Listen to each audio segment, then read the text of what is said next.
So when I find someone that really cares about the food, it's kind of an old soul type of thing. They're not as prevalent as we might have found 5 years ago. Now, if you find someone and they really care and they're talented, you have to tell them why we do the things we do, why we go the extra mile. That's where I really get excited.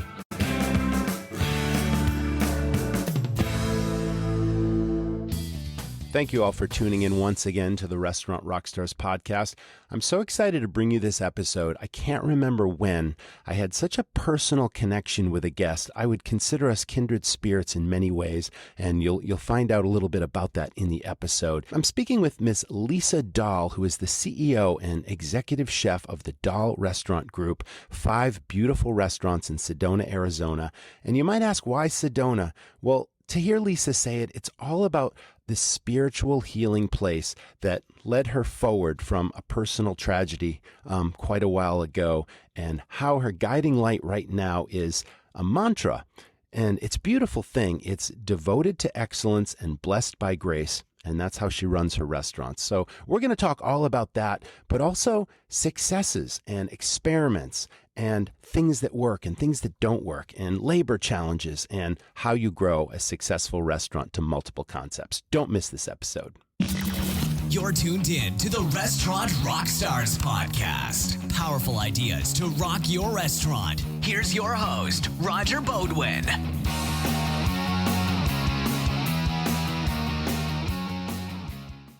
People go to restaurants for lots of reasons. What the customer doesn't know is the thousands of details it takes to run a great restaurant. This is a high-risk, high-fail business. It's a treacherous road, and smart operators need a professional guide. I'm Roger. I've started many highly successful, high-profit restaurants. I'm passionate about helping other owners and managers not just succeed, but knock it out of the park. You don't just want to run a restaurant. You want to dominate your competition and create a lasting legacy. Join the Academy, and I'll show you how it's done. Welcome back, everyone. This is the Restaurant Rockstars Podcast, and we are all about helping operators rediscover their passion for this business. We've all been through the pandemic. It's been a challenge, but brighter days are ahead, and now's the time to dig deep, be resourceful, and listen to great guests. So thanks so much. With me today, Ms. Lisa Dahl, and she is the CEO and executive chef of the Dahl Restaurant Group in beautiful Sedona, Arizona. Welcome to the show, Lisa. I'm so happy to be here. It's taken a while to get us to get nailed down, and I'm excited to get going. Now, you are Thank you for having me. I'm thrilled to have you, because you are such a fascinating personality in this hospitality business of ours.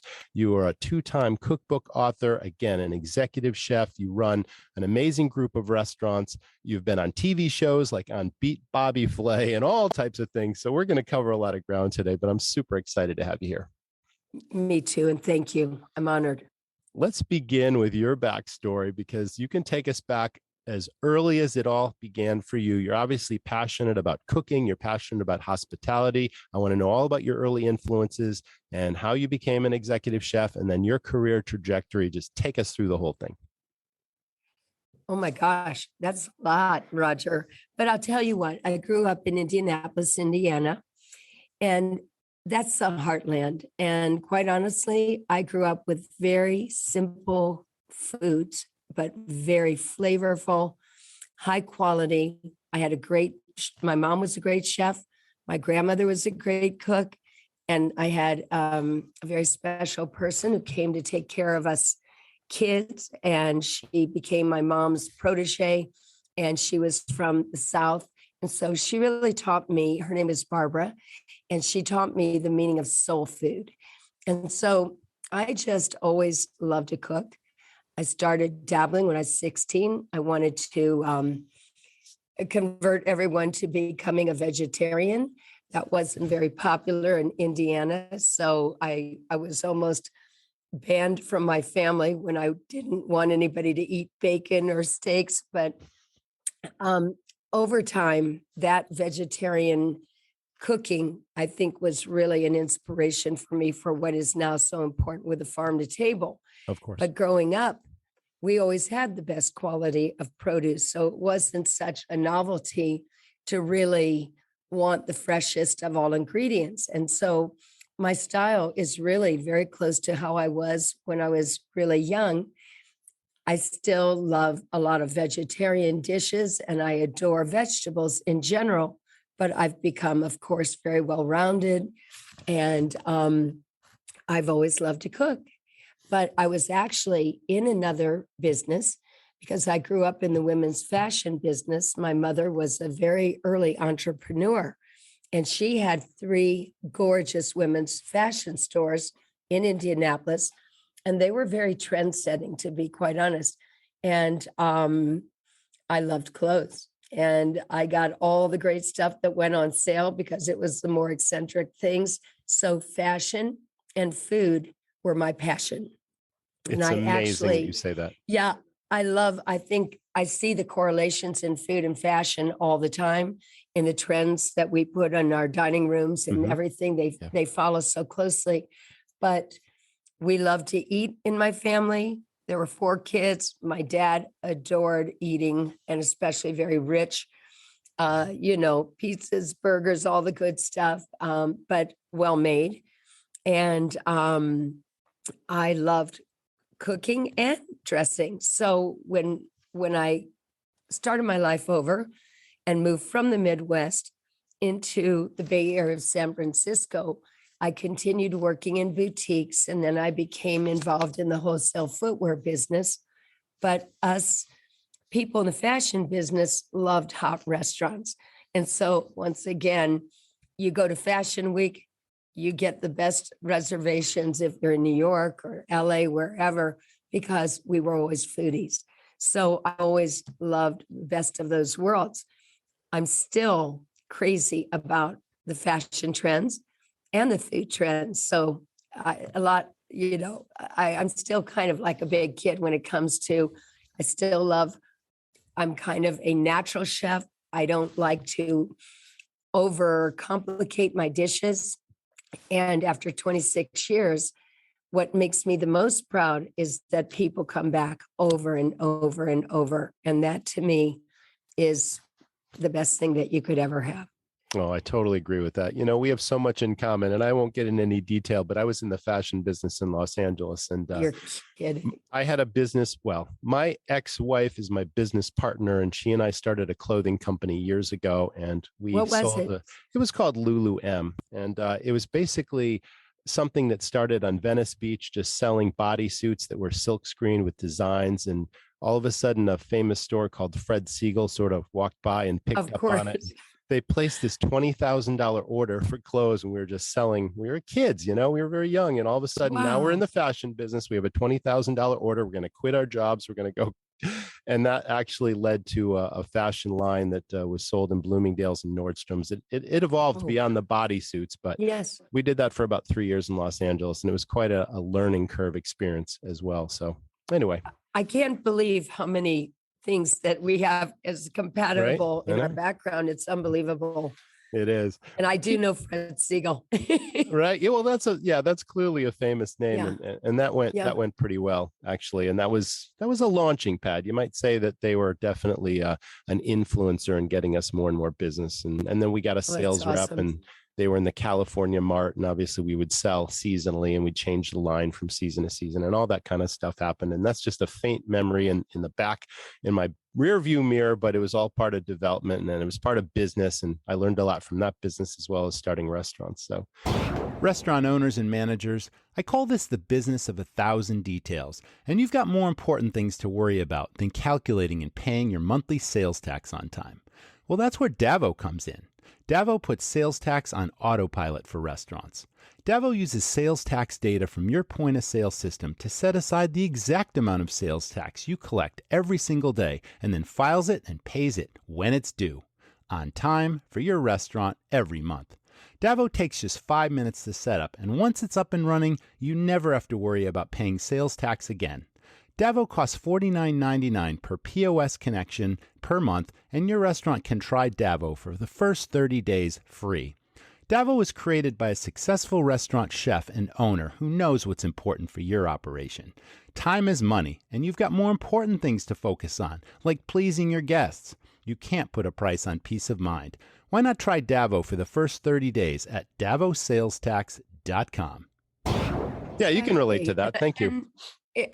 Absolutely. And, I say very often that the hospitality that I learned in the clothing business, I was working my parents' stores when I was like this tall, was really ingrained in why I love the hospitality business in general and why the restaurant business, it's all about hospitality. It doesn't matter. You could have the best food in the world, but if you don't have the graciousness, you're not going to succeed. And I think that is such a huge part of it.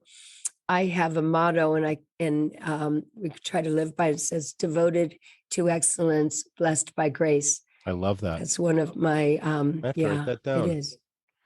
Oh, I really Devoted like to that. excellence, blessed by grace. You have to be blessed by grace. Well, I certainly believe in grace, and I've had a lot of grace shine down on me over the years in a variety of circumstances, so I can relate to that. May I ask you? Yes. Are you formally My age? trained? No. Do you have, no. Do you have? I was curious if you went to culinary school, if you apprenticed, if you're self-taught. There's several ways of becoming a chef in this industry, Yes. and it's different ways for different people. And I'm just curious what your thoughts are and how you learned all. Well, chef is I'm self-taught. You are self-taught. Okay. There's no doubt that I'm Yeah. self-taught. Mhm. So when I was younger, I worked in restaurants, and I had an experience to work as a teenager in one of the first health food stores in Indianapolis. Right. It was called the Good Earth.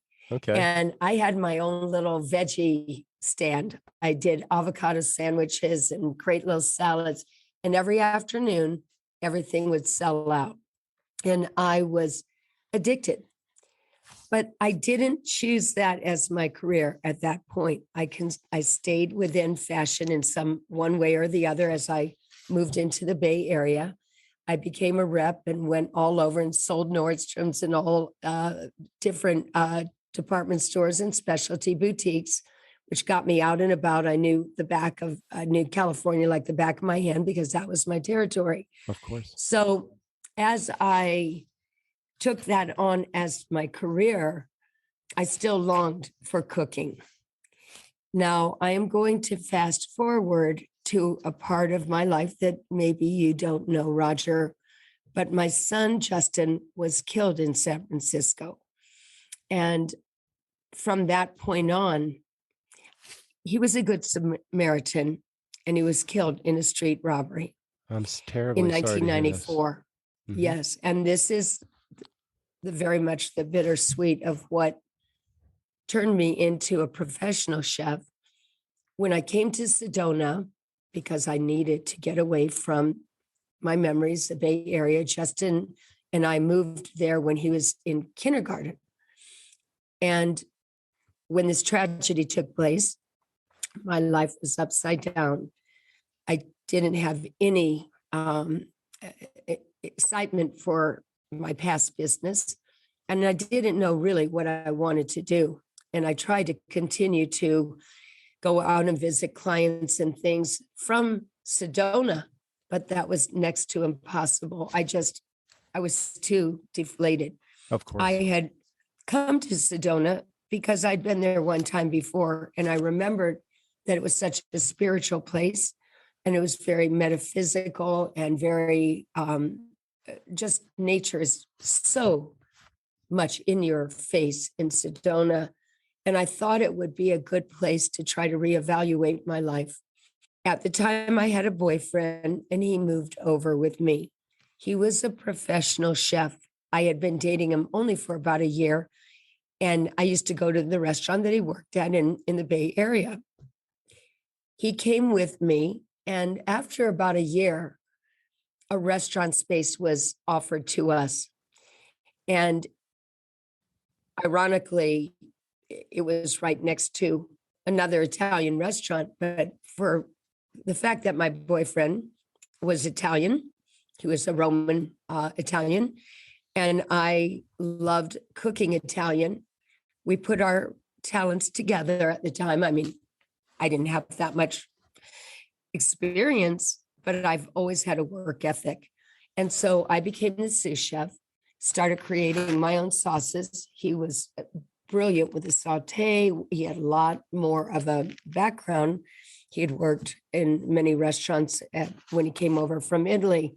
But we teamed up and we started a restaurant 26 years ago called Dahl in Luca. After a period of time, we fell apart.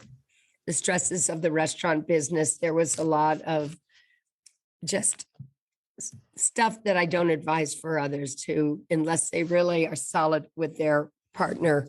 It's difficult to be in a restaurant, two volatile personalities, or at least different personalities that see things different ways. Yes. You know what can go on. Oh, I certainly But by can. the same token, Yeah. it's it can be great, but it can also be very challenging. And I don't want to go into all the details, but being a woman chef, it was still very much a man's world. There was a lot of machismo in the kitchens, and there still is. But things are, as we know, much more ambivalent in that way now. But 26 years ago in Sedona, Arizona, it was a very different scene, as they call it. And I had to find my own identity. And when I was able to buy out my partner, I had to establish the respect and that even in the community, quite honestly. Mm-hmm. Now, I'd always really been philanthropic. We always gave to all of the local charities. As a matter of fact, we of course still do. And but in saying that, I had to find my own identity in a way that was tangible. And I wrote my first book, and I call it The Elixir of Life. And The Elixir of Life, my subtitle is Finding Love and Joy Through the Passionate Pursuit of Cooking. So I did teach myself how to cook, but as I had said earlier, my influences of the cooks in my life, my mom, my grandma, and my nanny, were really what molded my style. No one taught me to cook in my family. Nobody did that, but I knew my style, and I knew that I wanted to really elevate the beauty of food in my own individual way. So when I wrote The Elixir of Life, all of a sudden, people took notice of me as a chef, not just my partner, because my partner at that time would be out there in his shiny white chef coat. And I was always hosting in the evening, which is what you do when you have your first mom and pop restaurant. I didn't feel that I was being recognized as a chef. But to be honest with you, Roger, I was working my fingers to the bone. When I wrote my book, The Elixir of Life, I've got the front cover. You'll see how pretty it is. Oh, it is beautiful. Now, actually, it's 11 years old. And it's my Italian Bible, more or less. It sells. It's the squash blossoms on the cover, and there's so much romance in this book. But the foundations that are in this book were the creations that I developed. And that was, I didn't want to do all our proprietary dishes. I wanted to teach people how to cook, from my perspective, the foundations of Italian cooking in base sauces, so they could have derivative sauces. So it's a beautiful book. It's really timeless. And, I'm just very proud of it, because actually it was written as my memoir, as my salvation for how cooking kept me going and the giving service to others. And so here we are 26 years later. That restaurant is going strong. It's an amazing restaurant. You would be in love with it. People come from all over and say that our delicate Italian style is big city. I just had somebody from Canada last night say, "Why don't you open in Ontario?" I was like, "Oh no," but it is. I couldn't be more proud of my original restaurant. I keep my partner's name on the sign and in the logo, of course, because he was part of the foundation. As things evolved, he moved on, but we have always revered his contribution to the restaurant. So I will keep it as a legacy for him as well. So big Italian influences. And one more thing in common, I had the opportunity to live in Italy for a summer back when I was in graduate school. And that sort of inspired my first restaurant, which was wood-fired pizzeria and authentic to Napoli. And, I spent quite a bit of time in Tuscany, and I'm in love with the Tuscan hill towns and the wines and the food. So, that's what it's all about. And now you have restaurants that are sharing that strong culture of passion and history and tradition and wine and food and just the experience. The universal language is food, but there's something special about Italian culture and the culinary. It really is. Yeah. And honoring it. And, it's funny, I'm not Italian, but yet I feel Italian. And I'm always asked if I'm Italian. But there's a feeling of the soul in the Italian cuisine and the integrity that I live by. I do have a Latin-inspired restaurant, and I feel equally impassioned to that culture, of course. And I'm not Latin, but these are worlds and cultures that I feel I want to express in the way that I feel it through cooking. And it's really, I think it's what has kept me going through such a tragic loss. I just actually had the 28th anniversary of Justin's crossing over on March 27th, which is notated in the introduction of my second book, which I'm sure that we're going to talk about. But my second book took a lot longer to write because I had more restaurants and there was more distraction. Right. Where'd you find the time? Absolutely. The first book was like it was purging to get out of me. It was a healing process for you. It was an absolute healing process. You had to go through that process to pass your grief and to rediscover who you were, reinvent yourself, and to emerge, in a better place. That's a beautiful thing. I mean, as tragic as that was, I'm sorry to hear, there's something beautiful about you creating that book now for others to benefit from and to understand the grief and the passion and the soul that is what you're talking about. Well, I thank you so much for saying that, because my mission for that is to hope to create healing for others. We all face tragedy in our life.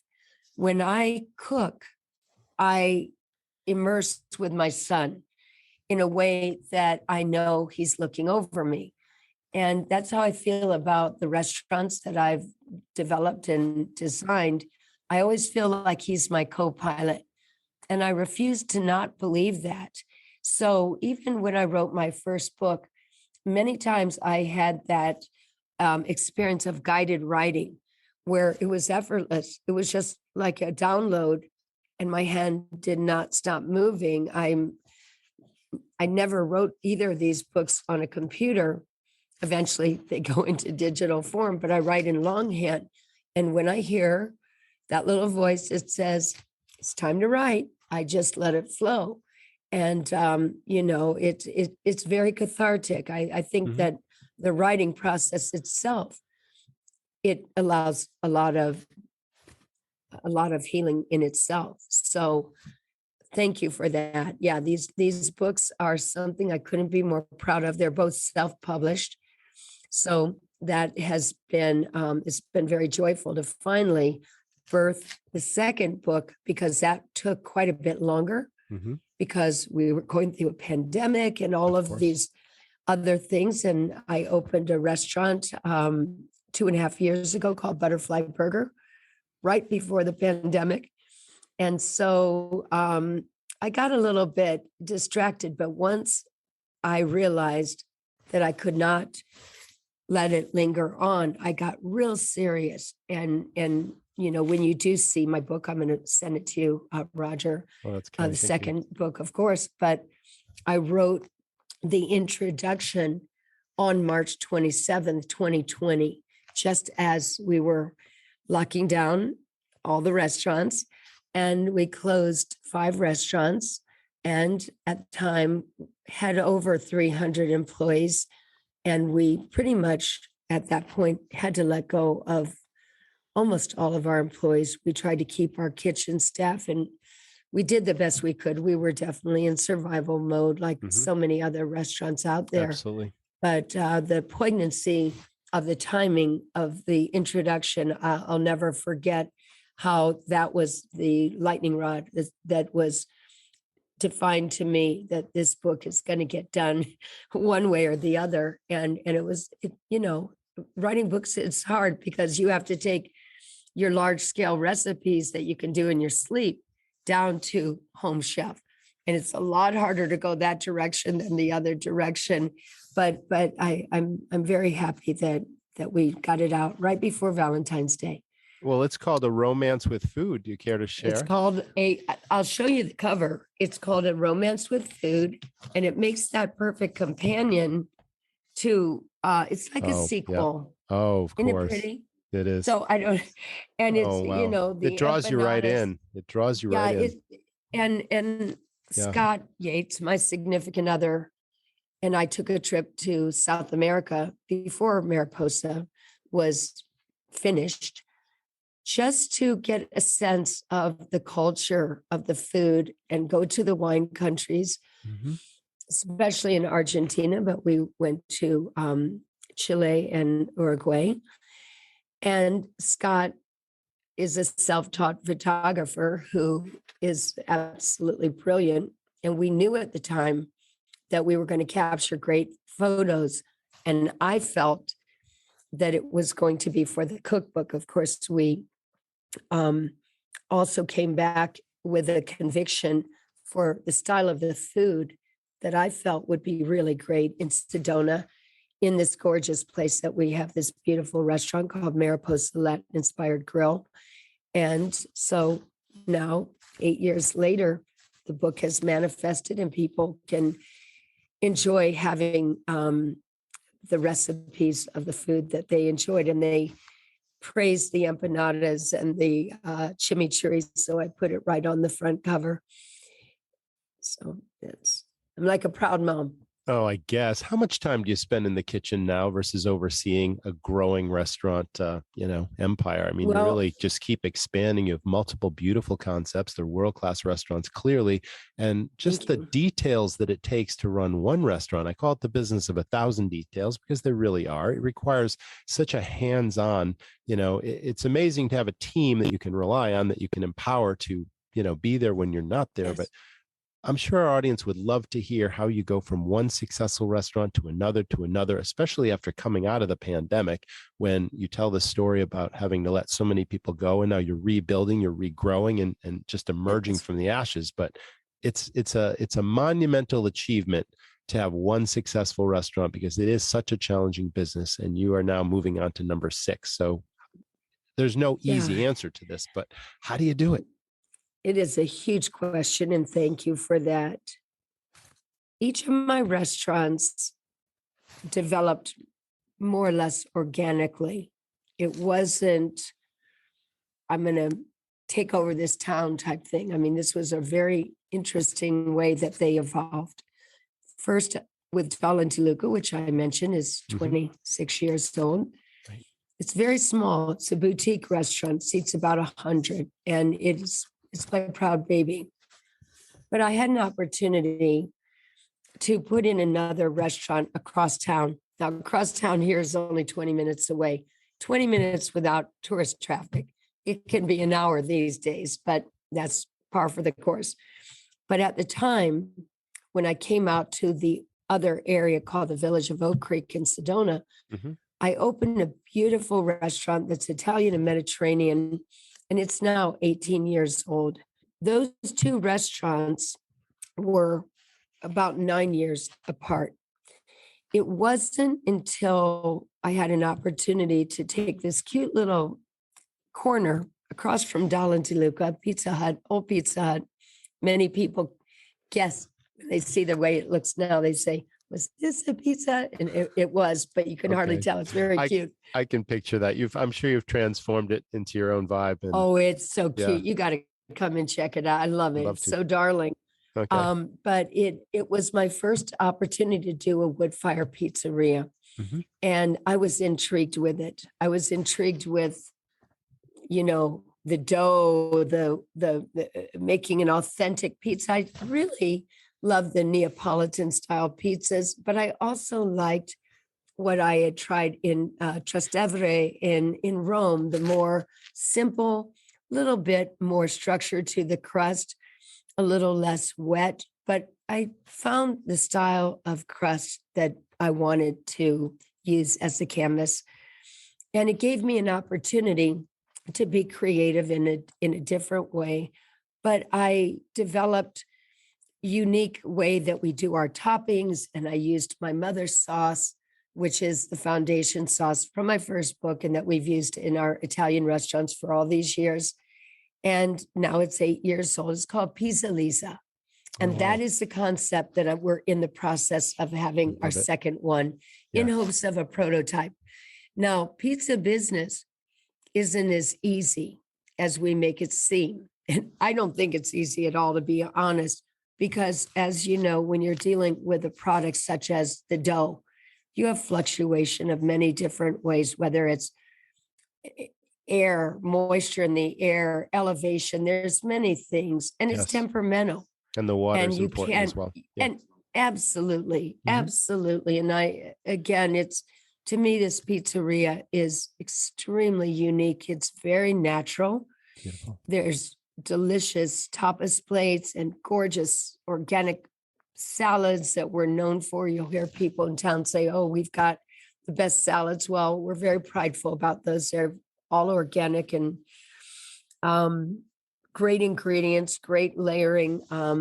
But that became kind of a passion, but it really kicked my, the first couple of years, because it was so much different than the fine dining restaurants that I had. I wasn't totally expecting some of the criticism initially. We were not as systematic in our timing and getting the food out right away. But now here we are, 8 years later. We do sometimes in this teeny little restaurant of 2,500 square feet. There are times that we do 500 covers. It's a phenomenon, but it's still very, very hard. But people just adore the pizzeria that we have, and it makes people happy. And that's what really brings me joy. And I love our crew. But like you were saying, the turnover was devastating. I don't think I knew how hard that would be. Rehiring people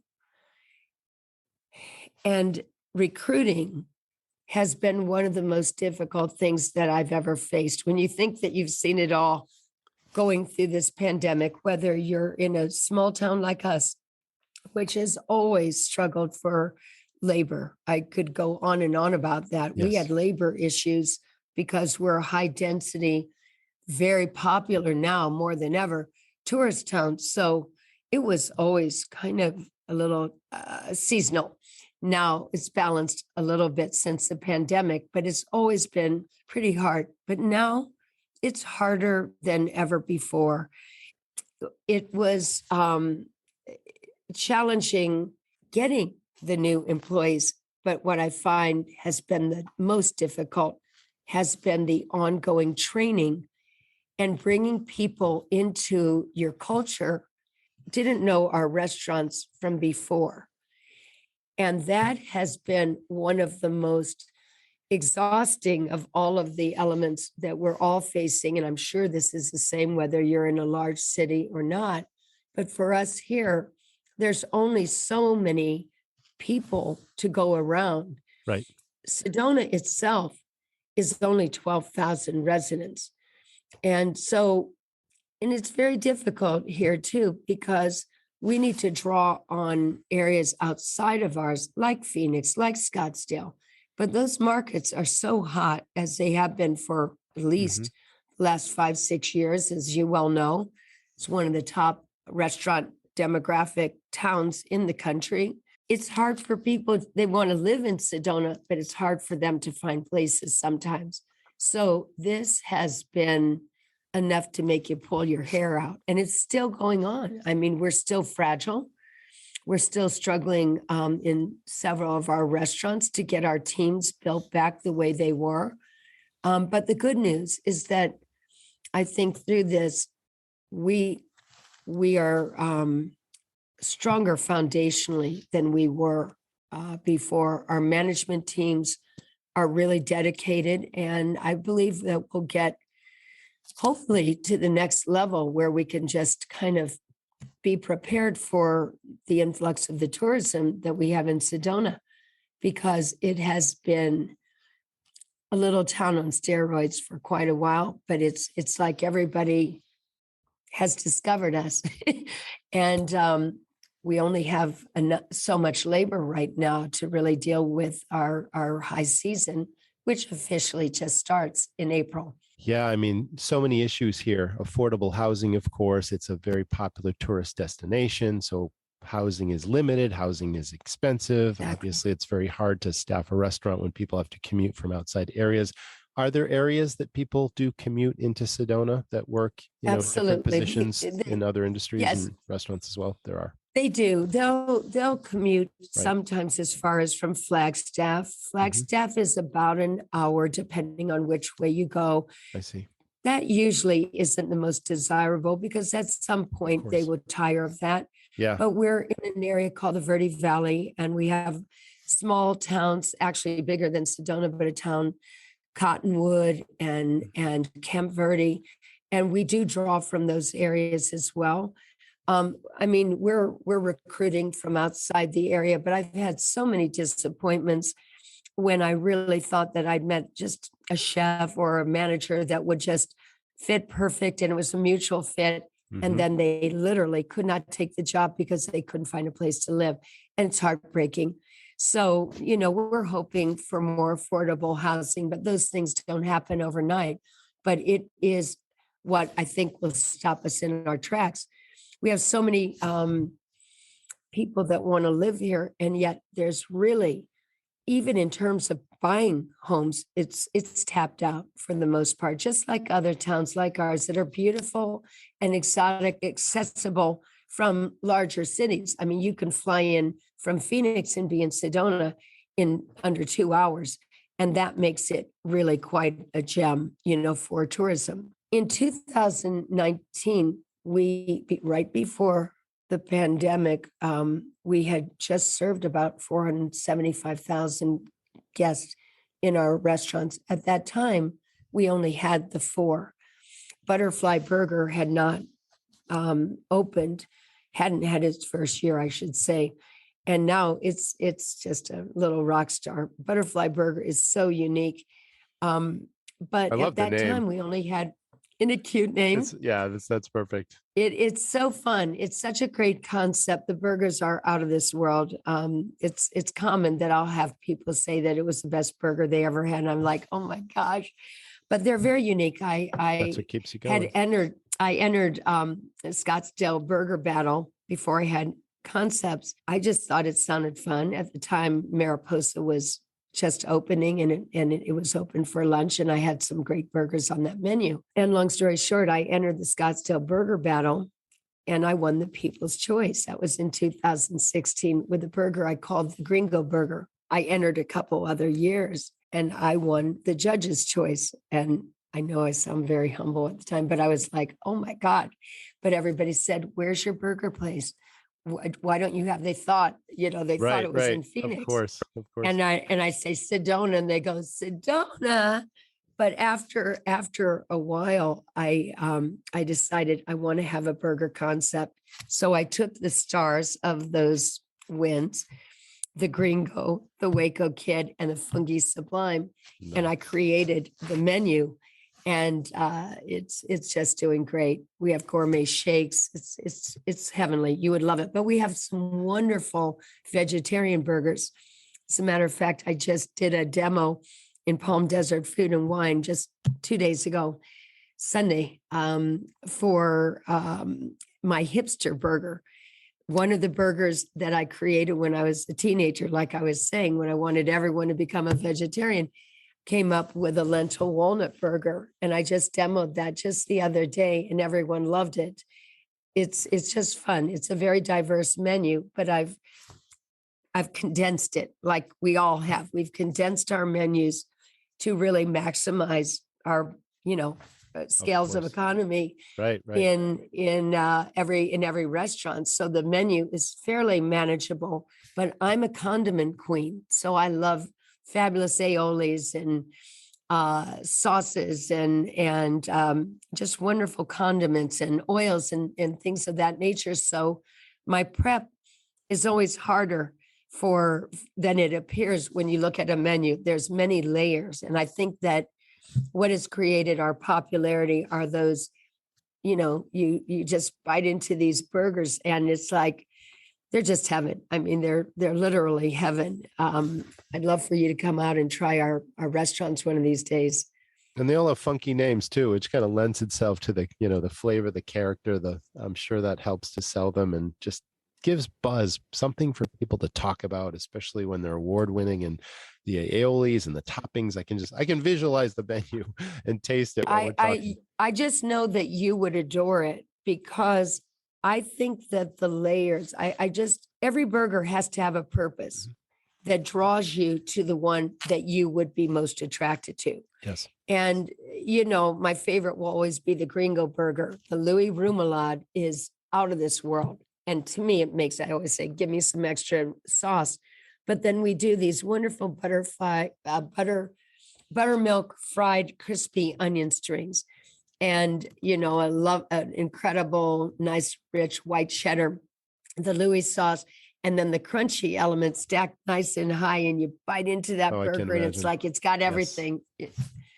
I just love it. That's fantastic. Now, you also have another concept. Is it called Cucina Rustica? Is that still? Well, Cucina Rustica, yes. Cucina Rustica is the second restaurant that I mentioned to you right after D&D, as we call Dahl and Toluca. Right. Cucina it's a gorgeous restaurant. It looks like you're going into a villa in Europe, wherever that your imagination takes you. I mean, I created it with a Spanish influence, but it's Mediterranean and Italian, but it's beautiful in every way with a big courtyard.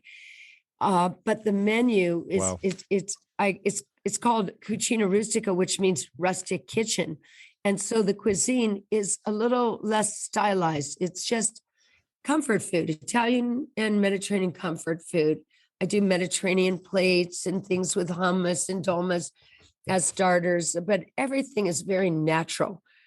I could tell you that I would eat in my restaurants and do pretty much 7 days a week. And I feel so good about our food because every single one of our restaurants align with the same philosophy. We use all organic produce to the best of our ability. I'm sure that it's 90%, let's say. And we source our meats. We're very proud of our meat sourcing. I use a lot of Creekstone farms. That is my preferred. Our burgers are Creekstone and our meats.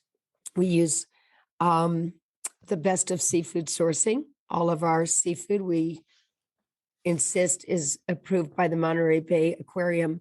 So for me, it's keeping the philosophy of sourcing is key and methodology, and keeping the methodology as clean and simple and concise to get the highest result, which is consistency.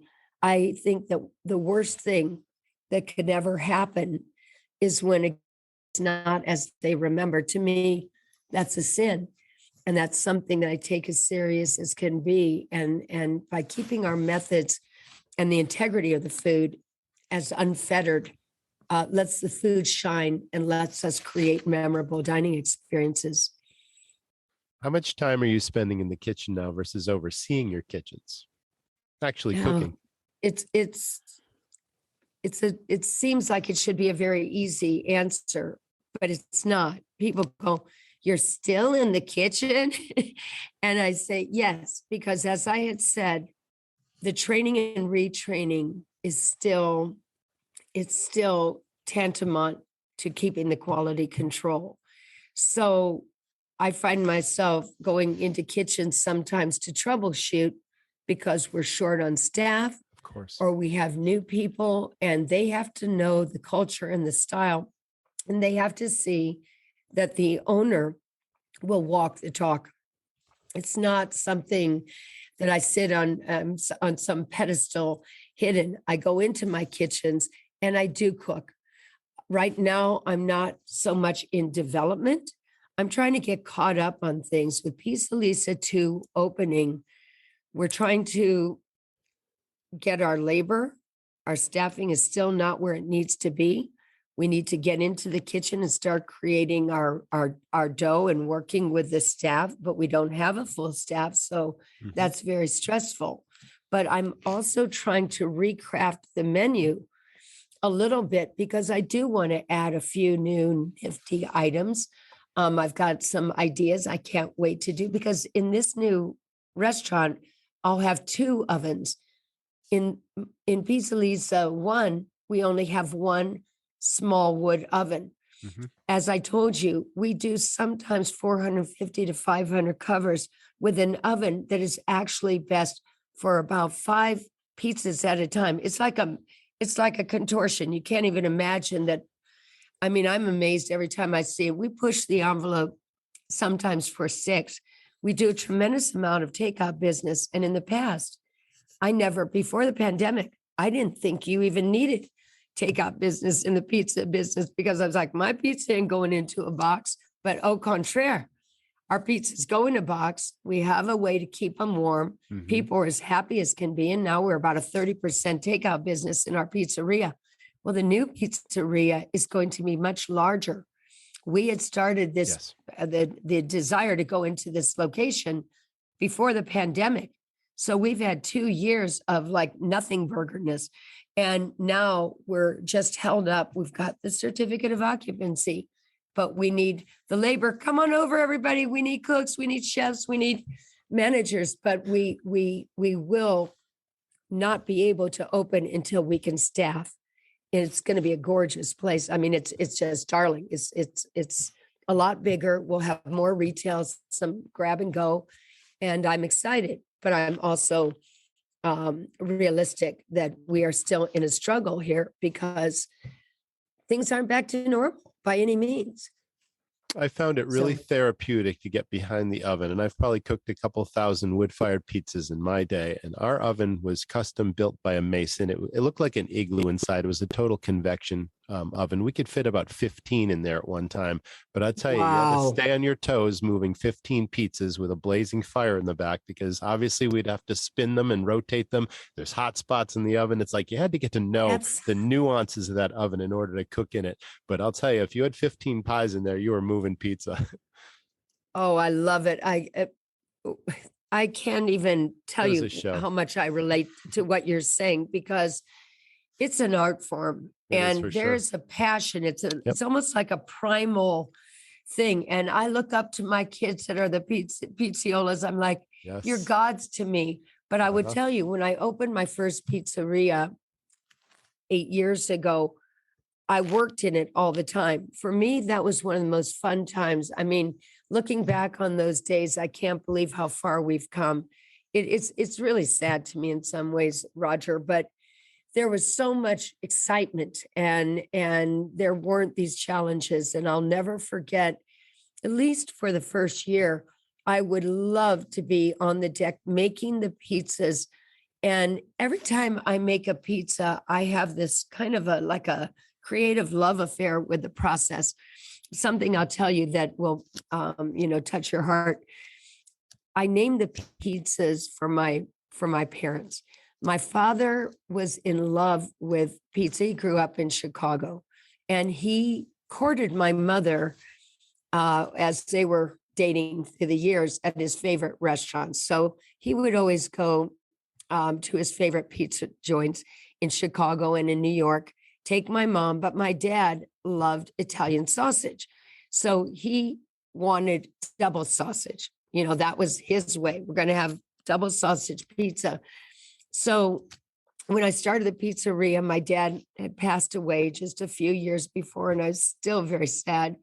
I wanted to have a pizza in his name. Him being a Chicago guy, I call my pizzas by my mom and my dad's names, Da Dorothy, Da Herbie, and Da Justino. And as I'd be making the pizzas, looking at the tickets, and I go, Anita, Da Dorothy. And as I'm making the pizzas, somehow I was actually like healing myself through hearing their names, which kind of brings me to tears right now. But when I was making these pizzas and calling their names, it was also like they're watching over me. They're hearing their name, they're watching over me. And my mom got to eat a lot of Da Dorothy pizzas. They weren't as heavy in sausage, but it's a great pizza. I have to tell you, it's just a very simple. We do some proprietary things to our sausage, and she loved that fennel sausage. So anytime I took my mom, she was in a wheelchair for the last few years, but we would never not have Da Dorothy. And she was so proud of it. And she'd take them back to the assisted living and share them with the people that were taking care of her and things like that. So she passed just before the pandemic.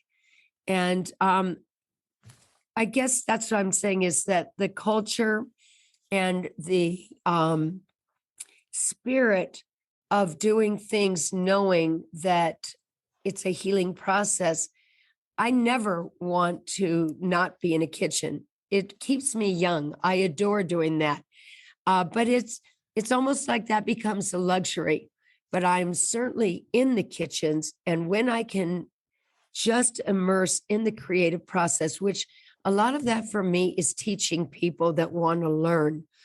I think that it's going to be more and more rare for people to want to stay in the culinary industry, because a lot of the younger people who are going to be, as we were saying, the millennials and younger, right.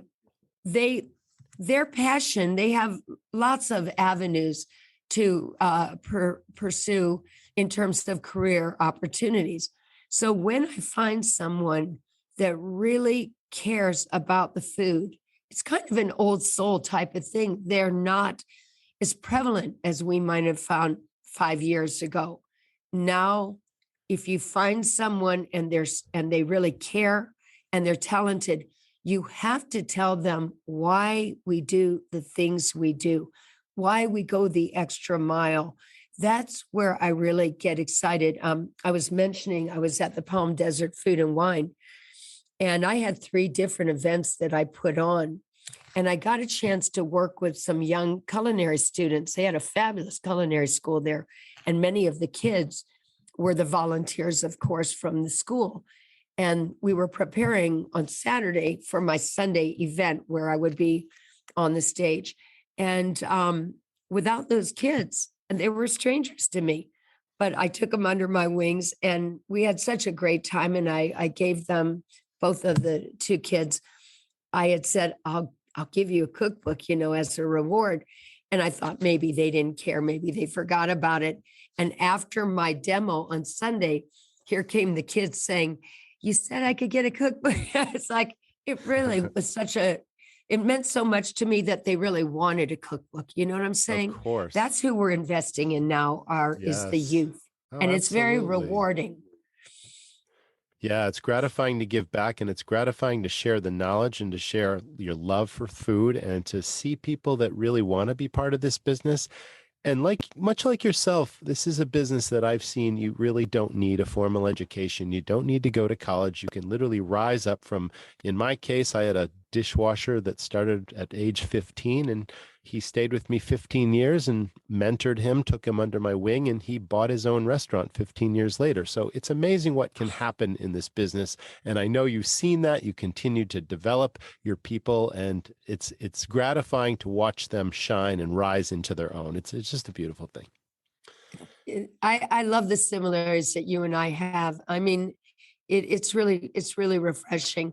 I would tell you that, I didn't have the luxury of going to culinary school. As you know, the way I told you that my love affair of restaurants, Justin and I had planned to have a restaurant together.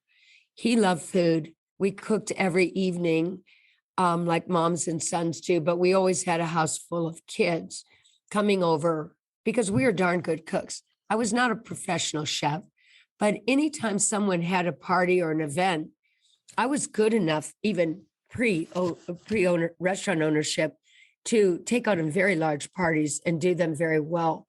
Probably because my mother was very organized. We had a lot of parties in our home when we were kids, but I somehow had that in my DNA, and I knew how to prepare for larger volume.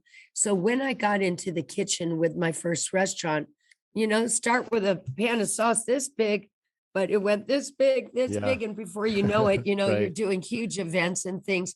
But that experience of learning from survival mode, or learning how the resources, you run out of something in a small town, where are we going to get it? You're not going to run to the grocery store. You're going to knock on one of the other restaurants and say, hey, can we borrow the basil and we'll pay you back tomorrow? I mean, those type of resources are what I think develop you in terms of always wanting the very best and learning how to do things.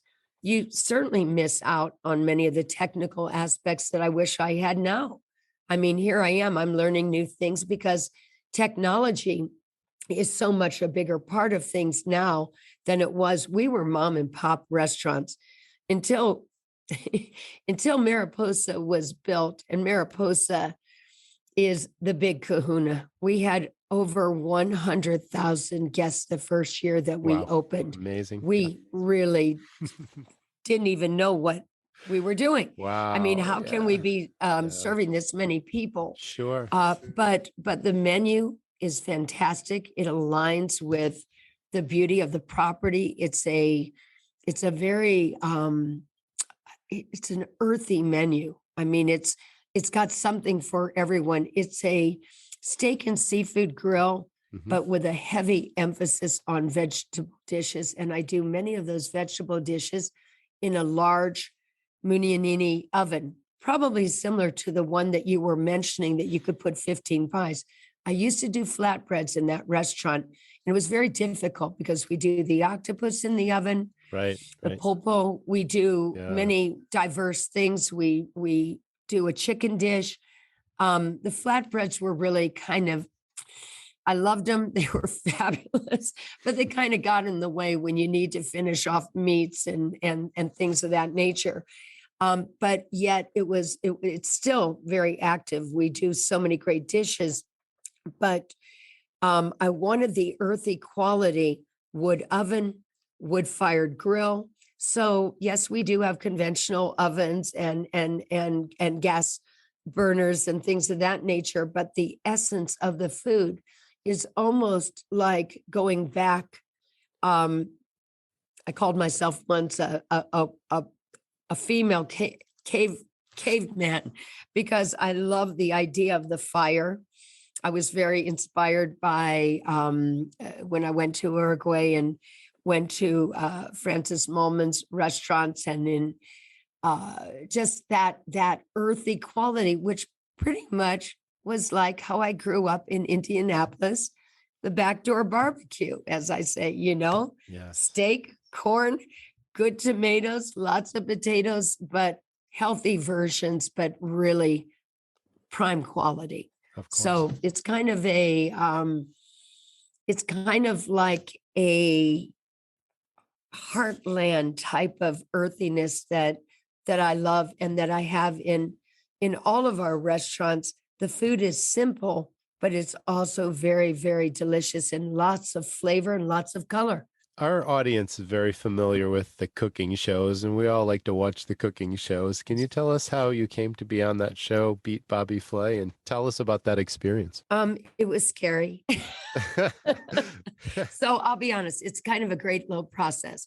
Yeah. As far as how I got on there, I believe that I was sourced somehow. I don't know how they recruit, but somehow I was asked to be on it. And of course I wanted to do that, but I knew that it was daunting.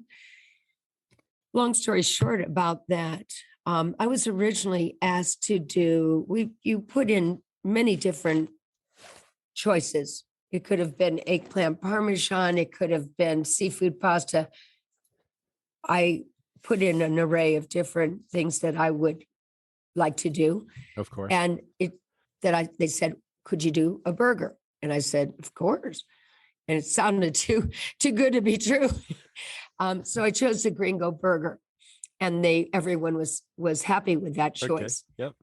About a week or two before I went on, they said that they realized that they had just had a burger episode, and would I be able to do sliders with my burger instead? And I said, well, yeah, I guess so. Honestly, I was the process had been going on for a while, and I just said, yeah, why not? Well, I realized even in Sedona when I was testing my method for the sliders that I was going to be very tight on time, because I have multiple things that made the burger what the burger was. In a full burger, those would be easy to achieve, still tight on time, but with regular sized burgers. When we changed to sliders, it's very difficult to be that nimble and to do fried onions, chimichurri sauce, all the steps, the Louis Remoulade, all of the steps in little teeny sliders. What I did not prepare for, and as I'm sure that you or any of the folks that are listening to this podcast that might have seen this, the judges said, this is not a unanimous decision. Well, they loved my flavor, and they actually loved it better than Bobby's. But some of my burgers were overcooked, and I make no bones about it. I lost fair and square. Mm-hmm. But here's the deal. I'm not going to do it again. Yeah. But if I was doing it again, and anyone that might be, here's the advice I would give you. Check the heat on for me, it was plancha. There were 2 planchas, and they had been pre-fired who knows how long before I come on the stage. I missed that, and I would have won if I had have not missed that, because I didn't get down and look to see the heat, and the heat on the back ones was too high. So I was kind of dead in the water from that aspect, because my burgers tried out their little, 3-ounce sliders. So I find that in any challenging situation that I've been up against, you're always going to learn something. So people say, how I felt about the experience. I lost because those burgers were not as they should have been. Some of them were perfect. Some of the judges got some that weren't overcooked. Mm-hmm. But you need to be able to know all the variables. And if you leave and you say, I'm glad I did it because I learned something that I can now teach to others. Right. And for me, it is a gift that keeps giving, because it's been seen millions and millions and millions of times. I will be honest, I don't like competition shows for my own self, because for me, I take my time in the art, and things that I think are all about speed and getting it done. It's really not me. I see. And I don't think I'm a chicken. I think I'm very clear, though, that things that make you rush a process to win, they're not really my best bag. So I got a lot out of it, though. Well, that's great. And it's yeah. And it was very scary. It's very scary. But if I went in again to anything like that, I would be better prepared for what you need to do to get set up, because you have so little time to get your mise en place prepared. Well, that was a genuine answer. Thank you for your transparency. I think you're right. It's all in the learning experience and what you can learn and pass on to others and, improve yourself. So we all have those, experiments and failures and triumphs and successes and everything. And that's part of the journey of life. So, Yes, absolutely. Just the other day doing the event that I mentioned to you, a lot of those skills or things that I learned, I applied. And when I got out onto the stage, I was like, checked every single thing because I had multiple items that needed to be prepared in a short period of time. yeah. But having that experience made me a stronger chef. Now you mentioned obviously the passion for being in the kitchen, but I can almost see your heart being in two places because you're such a warm, genuine personality behind your restaurants. And obviously you have a following and you have a certain, I'm not sure if obligation is the right word because it is a genuine feeling for your guests, but you have to spend a certain amount of time touching your regulars and reaching them in a personal way and appreciating their patronizing your business and all those things that go with it. And you just get so pulled in so many directions in this business. And that happens when you have one location, but then when you have 4, 5, 6, 7, it's like, and then you move around and obviously you're in all the different restaurants and you are a personality in Sedona, no question about it. So I don't know how you get anything done. Focus, right? I would take that as a compliment. I mean, I have to tell you, I don't even know these days how I do. That's a cliche. I do have a lot on my plate. I think drawing back on what I said initially, I think my Midwest background and the genuine way that I was brought up, all of the kids in my family were in the service business. We worked in our parents' stores. Right. We liked making people happy. When that shifted, my brother started working with me at our first restaurant at D&D. He was the front of the house. I was in the back of the house. And then, of course, I would always come out at night. I always come out and engage with the guest. To me, that's the soul of the experience is touching base and touching tables is the expression. Right. But there's not a night that I don't try to go to at least 3 or 4 of the 5 restaurants. I have changed in the last, just briefly, I've decided that it's better to go in and spend a little more meaningful time in 2 to 3 restaurants than to try to make the so-called rounds. I was doing that up until the pandemic. And now I feel like it's more important to go in. It's important for the employees who are our family members to also know that I'm not gone. I'm far from gone. I really connect with both. I go in through the back door of my kitchens and sometimes I see too much. I mean, I go in, if I don't see something I like, I have to get engaged. Here I'll be in this gorgeous outfit. I'm like all of a sudden on a salad line making salads. But if I see a salad or something or somebody that's new, but they don't have the balance, I stop in my tracks. I keep a chef coat in each restaurant. And if it's needed for me to go in, or if I say, I got to spot check something, I always do that. But I really like the polarity of doing what I do in the daytime and then going in the evening, a little diva-esque. As I said, I adore fashion and I love both sides of it. But at the end of the day, it is service. We are giving service to others. And Roger, I get touched sometimes because when I think of the fact that this pandemic has taken so much out of so many of us, and when we look at what lies ahead and the uncertainty, we don't always know how things are going to end up. So we only have today. And every day we have an opportunity to touch lives and make an impact. When people come up to me, and lately many mothers with their kids, their daughters, my daughter wants to be a chef.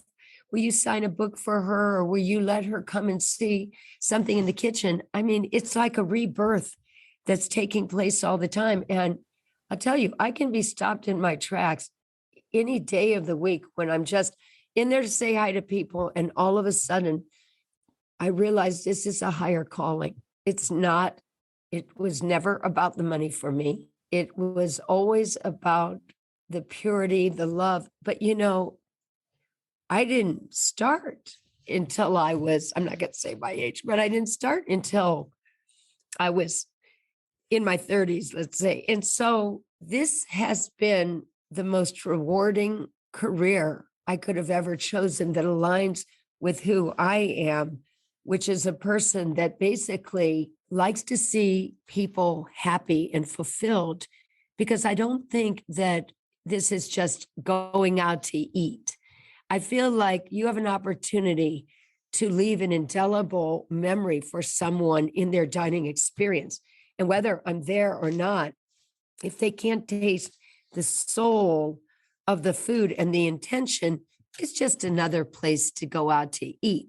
And that to me is mediocrity. I never would stay in the business for that. I have a mantra and I live by it as much as I can every day. When you cook with love, you feed the soul. Yes. And, when you think of over the years that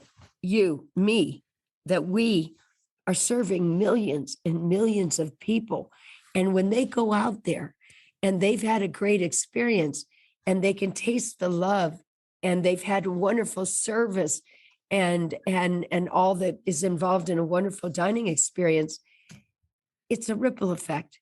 And somehow what we're doing is it's good for the planet. It's a good career and I love what I do, but it is harder than it's ever been. And to keep the joy in every day, I know I've got my hands full with a 6th restaurant and I wake up every morning thinking, we need a little miracle here. We need some great people and we'll get started.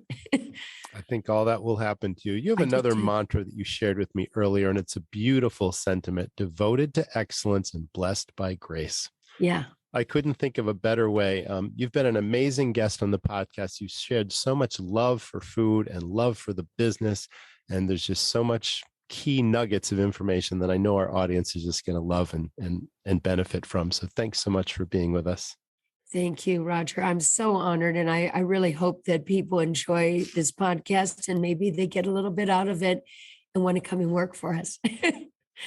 Well, we're going to share all your information, obviously, in the show notes. Your website is dahlrestaurantgroup.com, and that's spelled DAHL, restaurantgroup.com. That was the Restaurant Rockstars podcast. We'll see everyone in the next episode. Stay well, everyone, and thanks for being with us. Thank you so much, Lisa, for being a great guest on the podcast and for inspiring us. You're doing great things for the industry, and I was especially inspired by your guiding light, your mantra of devoted to excellence and blessed by grace. So thanks again, and stay well. Thank you also to the sponsors of this week's episode, Davo, the autopilot for sales tax. Check that out, as well as the Restaurant Rockstars Academy. Those of you who have been listening a while know that when I ran restaurants, I was obsessed with profit. And you should too, especially now during these crazy times with rising costs and prices and shrinking margins. So why not head on over to restaurantrockstars.com. I'm giving away absolutely free a copy of How You Are Killing Your Restaurant Profits 3 different ways. This is thought-provoking and actionable information that you can immediately apply in your restaurant. And do so quickly because we're giving away also a free bonus of a restaurant assessment. Whether you have a new restaurant concept or you're just starting your first, or you've been in business a while and you've got an existing restaurant, we have a copy of a complete restaurant assessment. It's thought-provoking information that will really help you dial in your operation. So check it out and get it today at restaurantrockstars.com. Thanks again for tuning in. We'll see you in the next episode, and we wish you all to stay well, everyone. Thanks for listening to the Restaurant Rockstars Podcast. For lots of great resources, head over to restaurantrockstars.com. See you next time.